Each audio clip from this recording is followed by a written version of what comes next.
Selamat datang di pembahasan mendalam kita. Beberapa hari ini kita semua kan melihat berita dan gambar-gambar yang terus terang memilukan dari bencana besar yang melanda 3 provinsi di Sumatera. Betul sekali, Sumatera Utara, Sumatera Barat, dan Aceh.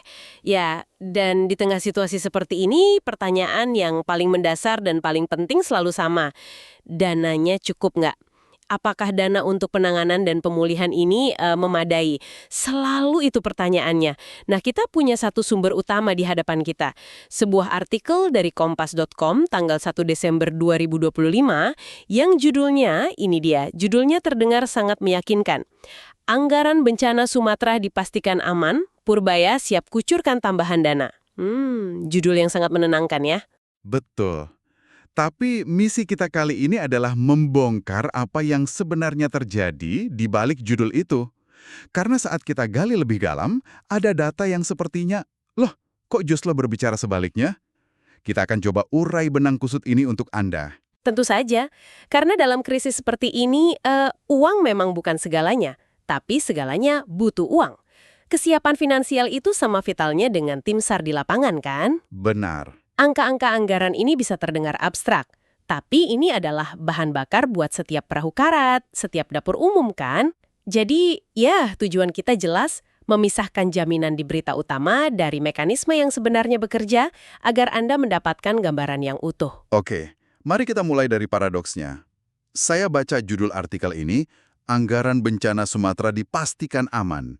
Dan terus terang, saya langsung merasa sedikit lega. Ini kan pernyataan dari Menteri Keuangan Purbaya Yudi Sedewa, jadi bobotnya besar. Pasti. Tapi begitu saya lanjut baca beberapa paragraf ke bawah di artikel yang sama, saya menemukan fakta yang bikin saya mengernyitkan dahi. Anggaran Badan Nasional Penanggulangan Bencana atau BNPB untuk tahun 2025 ternyata dipangkas lebih dari separuh. Lebih dari separuh? Iya, saya ulangi, dipotong lebih dari setengah. Dari 4,92 triliun di 2024 menjadi hanya 2,01 triliun di 2025. Ini kan aneh sekali ya. Loh, itu penurunan yang sangat drastis. Drastis. Di satu sisi, ada jaminan dana aman. Tapi di sisi lain, anggaran lembaga utamanya justru dikurangi. Ini kesannya seperti, gimana ya, pemerintah sedang menenangkan publik sambil diam-diam menarik rem darurat. Apa saya salah baca di sini sih? Pertanyaan Anda itu sangat wajar, dan ini inti dari kebingungan banyak orang. Terlihat seperti kontradiksi, tapi sebenarnya ini menunjukkan cara kerja anggaran negara kita yang punya beberapa lapisan pengaman. Lapisan pengaman. Maksudnya, Jadi begini, angka yang Anda sebutkan tadi, yang 2,01 triliun itu, adalah anggaran rutin tahunan BNPB. Anggap saja ini seperti uang operasional bulanan sebuah perusahaan. Dana ini dialokasikan untuk hal-hal yang sudah terencana dan bisa diprediksi. contohnya seperti apa? Gaji pegawai, program mitigasi, sosialisasi pencegahan bencana, dan juga penanganan bencana skala kecil hingga menengah yang polanya, katakanlah, sudah bisa diperkirakan terjadi setiap tahun. Oh, jadi itu untuk business as usual gitu ya? Untuk antisipasi bencana yang, katakanlah, sudah masuk kalender tahunan. Tepat.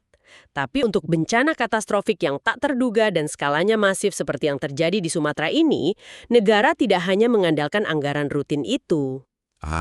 Oke. Pemerintah punya mekanisme lain, yaitu dana darurat atau dana kontingensi yang sengaja dipisahkan. Jadi, pemotongan anggaran rutin BNPB itu bisa jadi merupakan strategi efisiensi, dengan keyakinan penuh bahwa ada sebuah brankas darurat yang siap dibuka jika terjadi krisis besar. Tunggu dulu, jadi Anda bilang pemotongan anggaran itu justru bagian dari sebuah strategi.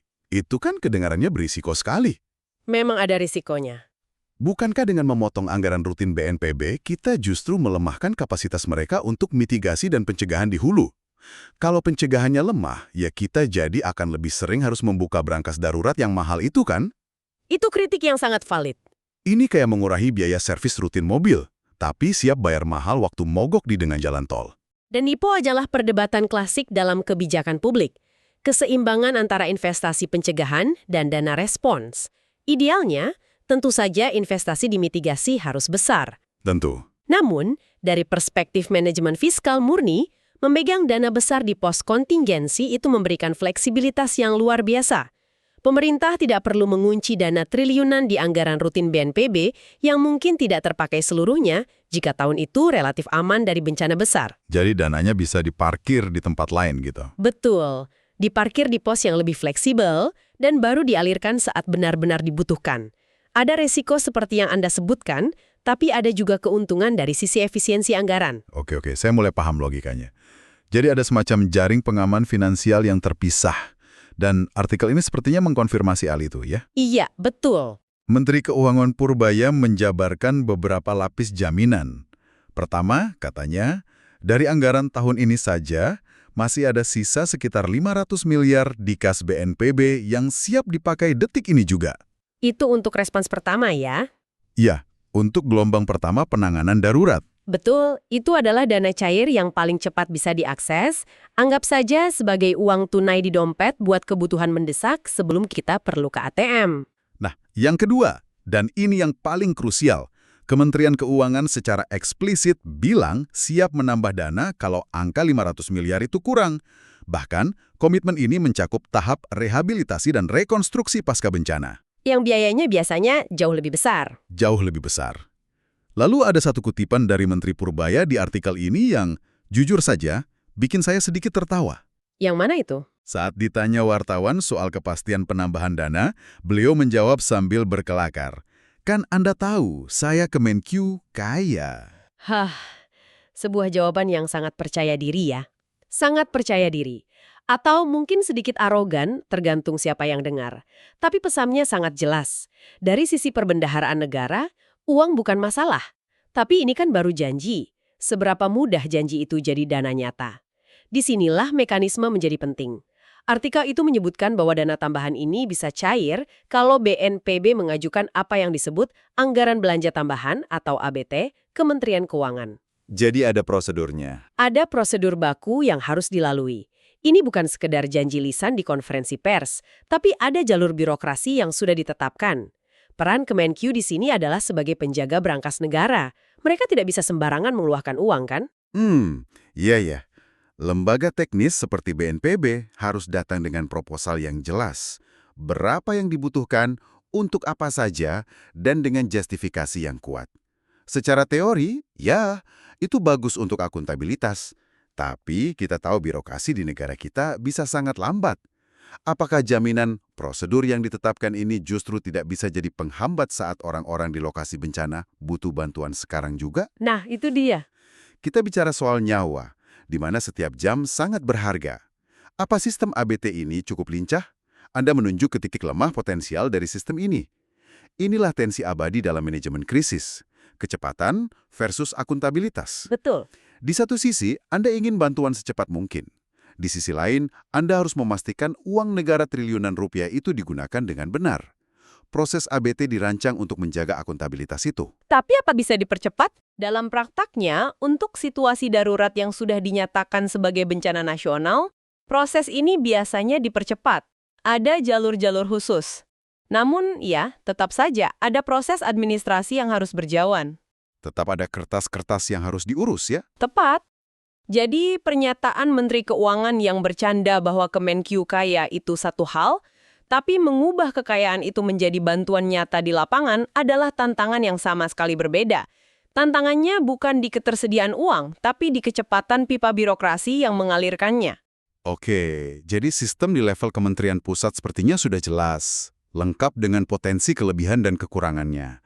Tapi triliunan rupiah di Jakarta itu kan masih terasa abstrak. Masih angka di atas kertas. Iya, itu belum jadi selimut atau air bersih di Aceh. Nah, artikel ini ada memberikan perspektif lain dari lapangan kan? Dari mereka yang berhadapan langsung dengan korban. Benar. Artikel ini juga mewawancarai Ketua Umum Palang Merah Indonesia, PMI, Bapak Yusuf Kalla. Dan ini memberikan kita skala kebutuhan yang lebih manusiawi dan bisa dibayangkan. Iya, beliau memberikan angka konkret berdasarkan asesmen awal. Perkiraan kebutuhan dana untuk pemulihan jangka panjang di 3 daerah itu bisa mencapai 60 miliar. Rinciannya, sekitar 20 miliar per daerah. 60 miliar. Angka ini mungkin terdengar besar bagi kita, tapi kalau dibandingkan dengan janji triliunan dari pemerintah, rasanya kok jadi kecil ya? Apa artinya ini? Ini menunjukkan ada dua jenis kebutuhan yang berbeda, yang butuh dua jenis pendanaan yang berbeda pula. Angka triliunan yang dibicarakan pemerintah itu biasanya untuk proyek-proyek skala makro pasca bencana. Membangun kembali infrastruktur, gitu. Betul, kita bicara soal membangun kembali jembatan yang runtuh, memperbaiki jalan raya, merelokasi seluruh desa ke tempat yang lebih aman, atau membangun kembali ratusan sekolah. Itu proyek-proyek pemulihan jangka panjang yang memakan biaya masif dan waktu bertahun-tahun. Itu tugas utama negara. Oke, sementara yang 60 miliar dari PMI ini untuk apa dong? Nah, estimasi 60 miliar dari PMI dan ajakan donasi kepada publik itu menyasar kebutuhan yang berbeda. Kebutuhan untuk bertahan hidup hari ini dan besok. Kebutuhan mendesak. Sangat mendesak. Ini dana untuk logistik darurat, makanan instan, selimut, obat-obatan, tenda pengungsian, dan yang paling krusial air bersih. Hal-hal yang dibutuhkan korban detik itu juga. Ini celah yang seringkali sulit diisi dengan cepat oleh birokrasi pemerintah yang besar dan agak kaku. Dan saya lihat, di sini PMI juga tidak hanya bicara angka, mereka sudah bertindak. Artikel ini melaporkan PMI sudah mengirim 60 unit mobil tangki air bersih. Itu tindakan konkret yang sangat dibutuhkan. Betul. Dalam bencana banjir, air bersih itu seperti emas kan? Dan yang menarik, Pak Jusuf Kalla juga secara terbuka mengajak masyarakat umum untuk ikut berdonasi. Beliau bahkan sampai menyebutkan nomor rekening spesifik Bank Mandiri. Oh ya? Iya, 0700000116017. Ini sinyal kuat bahwa peran publik sangat vital. Tepat sekali. Ini menggarisbawahi sebuah konsep yang sangat fundamental, gotong royong dalam skala nasional. Dana pemerintah itu fondasi utamanya, tulang punggungnya. Tanpa itu, pemulihan skala besar mustahil terjadi. Tapi tidak cukup. Tapi kecepatan, kelincahan, dan jangkauan dari lembaga kemanusiaan seperti PMI yang energinya datang dari donasi publik dan relawan itu sangat krusial. Mereka bisa masuk ke area terpencil yang mungkin belum terdata oleh pemerintah, memberikan bantuan spesifik. Jadi ini bukan kompetisi antara dana pemerintah dan masyarakat ya, tapi simbiosis. Sebuah simbiosis. Yang satu untuk membangun kembali masa depan, yang satu lagi untuk memastikan ada orang yang selamat untuk hidup di masa depan itu.